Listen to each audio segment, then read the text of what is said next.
आप सभी को जय मसीह की हिंदी बाइबल स्टडी इस चैनल में आपका स्वागत है। आइए मिलकर एक नए संदेश को आज हम सुनेंगे और आज इस संदेश में मैं विशेष कर 4 दोस्तों के बारे में बताना चाहती हूँ और उसके लिए मैं मरकुस का सुसमाचार अध्याय 2 आयत 1 से लेकर 12 को आपके सामने रखना चाहती हूँ। Mark chapter 2 verse 1 to 12। यहाँ पर हम देख सकते हैं कि यीशु मसीह एक लकवे से पीड़ित व्यक्ति को चंगा करता है। हम सब इस घटना को बहुत अच्छे से जानते हैं। मैं इन शॉर्ट आपके सामने इस घटना को रखना चाहती हूँ। यीशु मसीह कफरनहूम नामक जगह में एक घर में बैठे थे और उस घर में बहुत सारे लोग वहां पर थे और सब यीशु के वचन को सुन रहे थे। उस घर में एक बहुत बड़ी भीड़ जम गई थी। वहां पर हम लोग उस पद में आगे पढ़ सकते हैं कि 4 लोग मिलकर एक लकवे से पीड़ित व्यक्ति को उठाकर यीशु के पास लेकर आ रहे हैं। लेकिन जब वो लोग उस घर के बाहर पहुंचे तो उन्होंने देखा कि हम इस व्यक्ति को यीशु के पास लेकर नहीं जा सकते क्योंकि इस घर के अंदर बहुत भीड़ है और इसलिए ये चारों मिलकर इस बीमार व्यक्ति को उस घर के छत पर लेकर जाते हैं। उस छत को उधेड़ देते हैं और इस बीमार व्यक्ति को अपने खाट समेत यीशु के सामने उतारते हैं। यीशु मसीह इनका विश्वास देखता है और यीशु मसीह सबसे पहले कहता है, हे पुत्र तेरे पाप क्षमा हुए। और उसके बाद यीशु मसीह कहता है, उठ, अपना खाट उठा और यहाँ से चला जा। तुरंत वो व्यक्ति चंगा हो जाता है, अपना खाट को उठाता है और वहां से चला जाता है। ये देखकर सभी लोग चकित होते हैं और परमेश्वर की बड़ाई करने लगते हैं।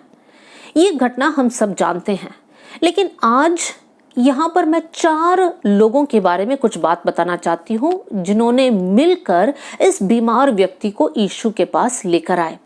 बाइबल में नहीं लिखा है कि ये 4 लोग कौन हैं।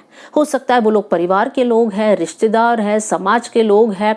हम लोग इन शॉर्ट ये नाम दे रहे हैं कि वो लोग इस बीमार व्यक्ति के दोस्त हैं। ऐसी दोस्ती जहां पर ये 4 लोग अपने बीमार फ्रेंड को अपने हाल पर छोड़ नहीं दे रहे हैं, लेकिन ये 4 दोस्त मिलकर ये सोचते हैं कि हम लोग इसको यीशु के पास लेकर जाएंगे। यीशु के पास जो भी लोग जाते हैं यीशु मसीह उनको चंगाई देता है, इसलिए हम मिलकर इस व्यक्ति को या हमारे दोस्त को यीशु के पास लेकर जाएंगे। ये चारों के पास अपना काम है, उनके पास अपना घर होगा, अपनी खेती, अपना जानवर, भेड़ बकरियां, सब कुछ इनके पास होंगे। इन्होंने अपने काम छोड़कर इस दोस्त को यीशु के पास लेकर जा रहे हैं। मेरे प्रियो, ये चारों के अंदर इस व्यक्ति के प्रति प्रेम है, वो लोग उसका ख्याल रखते हैं, इसलिए वो लोग इस व्यक्ति को यीशु के पास लेकर आ रहे हैं। और जब लेकर आते भी हैं उनके लिए बहुत आसान नहीं है ये, क्योंकि एक बीमार व्यक्ति को उठाकर उस धूप में चलकर यीशु के पास आना मतलब काफी डिस्टेंस वो लोग वहां पर कवर कर रहे हैं। उसका मतलब वो लोग मेहनत कर रहे हैं, वो लोग अपने शरीर में दर्द उठा रहे हैं। क्यों उठा रहे हैं? क्योंकि उनके पास एक ही लक्ष्य है कि हमारा दोस्त चंगा होना है। अब वो लोग उठाकर, दुख उठाकर, मेहनत कर इस व्यक्ति को जब उस घर के सामने लेकर आते हैं, तब जैसे वो लोग सोचते हैं वैसे नहीं हो पाता है। वो लोग सोचते हैं हम इस बीमार व्यक्ति को यीशु के पास लेकर जाएंगे, लेकिन भीड़ इतना है कि वो लोग वो कर नहीं पाते हैं। तो ये चारों लोग वहां पर निराश नहीं होते हैं।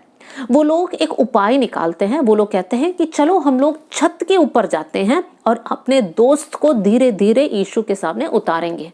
तो ये चारों दोस्त छत पर जाते हैं, वहां फिर से मेहनत कर रहे हैं। कौन से काम कर रहे हैं? छत को उधेड़ रहे हैं। लेकिन देखिए, साथ में ये चारों के मन में कोई डर नहीं है।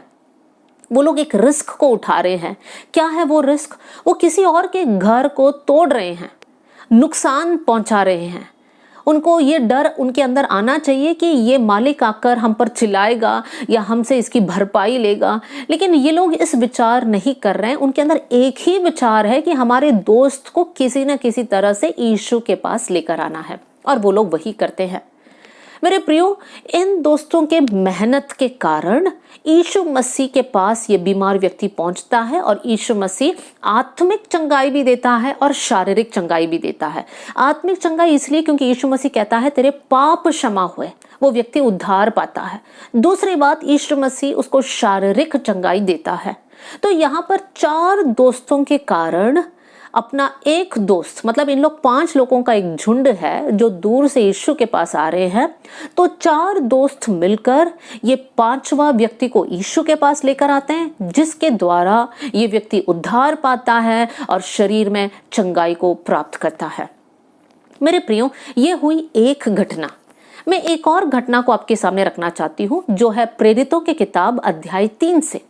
यहाँ पर भी एक झुंड के लोग हैं। कितने लोग हैं हम नहीं जानते हैं, 3 है, 4 है, 5 है।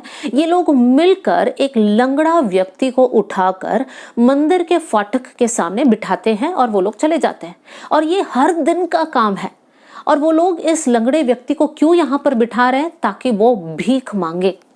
ये लोगों के मन में कभी नहीं आया था कि यीशु नामक एक व्यक्ति है जो लोगों को चंगाई देता है। हाँ, ये यीशु मसीह का स्वर्गारोहण के बाद की घटना है, लेकिन ये बीमार व्यक्ति काफी सालों से बीमार था।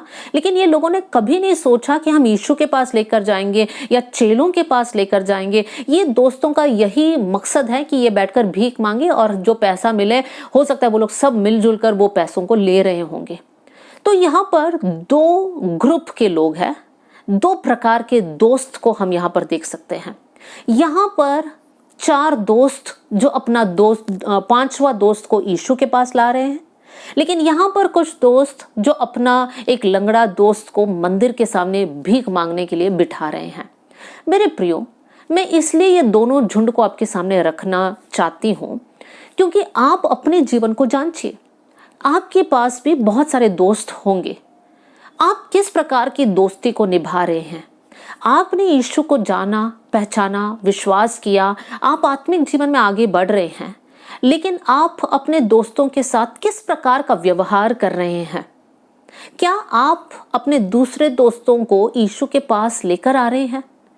क्या आप चाहते हैं कि अपने दोस्तों की उद्धार हो, वो लोग चंगाई को प्राप्त करें? मेरे प्रियो, सिर्फ नाम के लिए दोस्ती मत निभाइए। अगर आपके सच में फ्रेंड्स हैं, तो परमेश्वर ने आपको ये फ्रेंड्स इसलिए दिया है ताकि वो लोग उद्धार पाए, ताकि वो लोग मृत्यु से बचे। कौन से मृत्यु? नरक में जो अनंत मृत्यु है उससे बचे और वो लोग अनंत जीवन में प्रवेश करें। क्या आज वो 4 दोस्तों के जैसे गुण आपके अंदर है?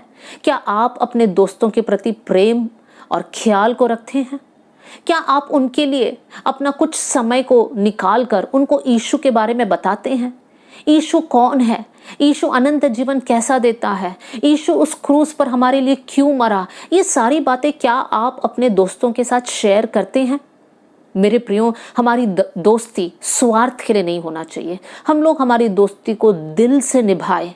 जैसा मैंने पहले कहा, प्रभु ने ही ये दोस्त आपके जीवन में दिया है, एक मकसद के साथ दिया है, ताकि आपके जीवन के द्वारा वो लोग यीशु को जान पाए।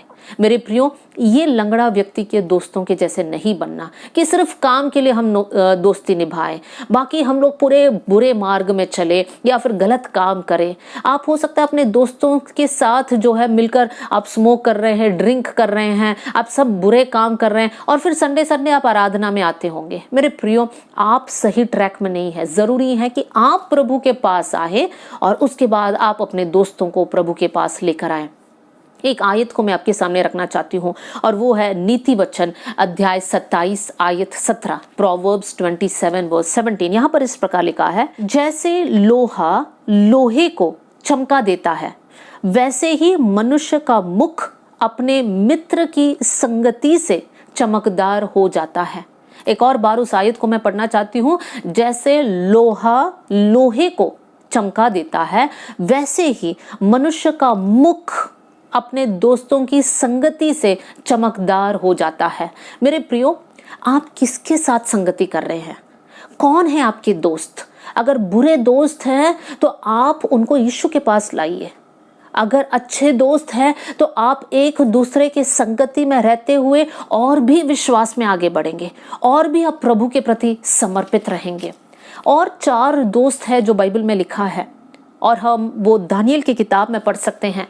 दानियल की किताब में हम देख सकते हैं जहां पर राजा ने नियम निकाला कि सारे पंडित लोगों को खत्म कर दो, सारे ज्ञानवानों को खत्म कर दो, क्योंकि राजा ने सपना देखा था और राजा चाहता था कि सपना और उसका अर्थ पंडित लोग या ज्ञानवान लोग बताएं, और कोई बता नहीं पा रहे थे। जैसे दानियल को पता चला कि राजा ने ऐसा नियम निकाला, दानियल कुछ समय मांगता है और वो अपने तीनों दोस्त शद्रक, मेशक, अबेदनगो उनके पास जाता है और कहता है कि राजा ने ऐसा नियम निकाला, चलो हम लोग मिलकर प्रार्थना करते हैं। वो लोग मिलकर प्रार्थना किया और उसी रात परमेश्वर ने उस सपना और उसका मतलब को दानियल को बताया। मेरे प्रियो, लोहा लोहे से जब रगड़ता है तो वहां पर धार और ज्यादा हो जाता है। दानियल जब अपने दोस्तों के साथ था, वो लोग मिलकर अपना जान बचा पाया। इतना ही नहीं, उस देश के और भी ज्ञानवानों का जान को वो लोग बचा पाए। मेरे प्रियो, दोस्ती बहुत इंपॉर्टेंट है, तो आप ध्यान दीजिए। बुरी संगति अच्छी चरित्र को बिगाड़ देती है। बुरी संगति अच्छी चरित्र को बिगाड़ देती है। अगर आज बुरे संगति में हो, या तो आप उनको सुधारो, नहीं तो आप खुद बिगड़ जाओगे। इसलिए इस संदेश के द्वारा आप अपने दोस्ती पर थोड़ा ध्यान दीजिए और साथ में आप अपने दोस्तों के लिए प्रार्थना कीजिए। प्रेयर करें कि प्रभु, मेरे जीवन के द्वारा मेरे दोस्त आशीषित होने पाए, मेरे जीवन के द्वारा लोग यीशु मसीह को पहचान पाए। मेरे प्रियो, आपके दोस्त बीमार होंगे, आत्मिक रीति से, शारीरिक रीति से, हो सकता है दुष्ट आत्मा का दिक्कत को वो लोग झेल रहे होंगे, लेकिन आप एक अच्छा दोस्त बनकर, आप अपना समय निकालकर आप अपने मेहनत को वहां पर डालिए, उनको यीशु के बारे में बताइए और उनके जीवन को नरक से बचाइए। आइए हम लोग मिलकर प्रार्थना करें। स्वर्गीय पिता, इस सुंदर समय के लिए मैं धन्यवाद देती हूँ। वचन सुनने वाले हर एक भाई और बहन के लिए धन्यवाद। प्रभु, ये वचन उनके लिए एक आशीष का कारण होने पाए। प्रभु, जो कोई ये वचन सुन रहे हैं, प्रभु मैं उनके दोस्तों के लिए प्रार्थना करना चाहती हूँ। प्रभु, उनको अच्छा संगति देना। प्रभु, बुरी संगति अच्छी चरित्र को बिगाड़ देती है, उस बात को समझकर प्रभु वो लोग अपने दोस्तों को आपके पास लेकर आने पाए करके मैं प्रार्थना करती हूँ। थैंक यू प्रभु, आपने हमारी प्रार्थना सुन लिया। सारा आदर, सारी महिमा आपको देते हुए प्रभु यीशु मसीह के नाम से हम मांगते हैं, आमेन। प्रभु आप सबको बहुत आशीष दे। जय मसीह की।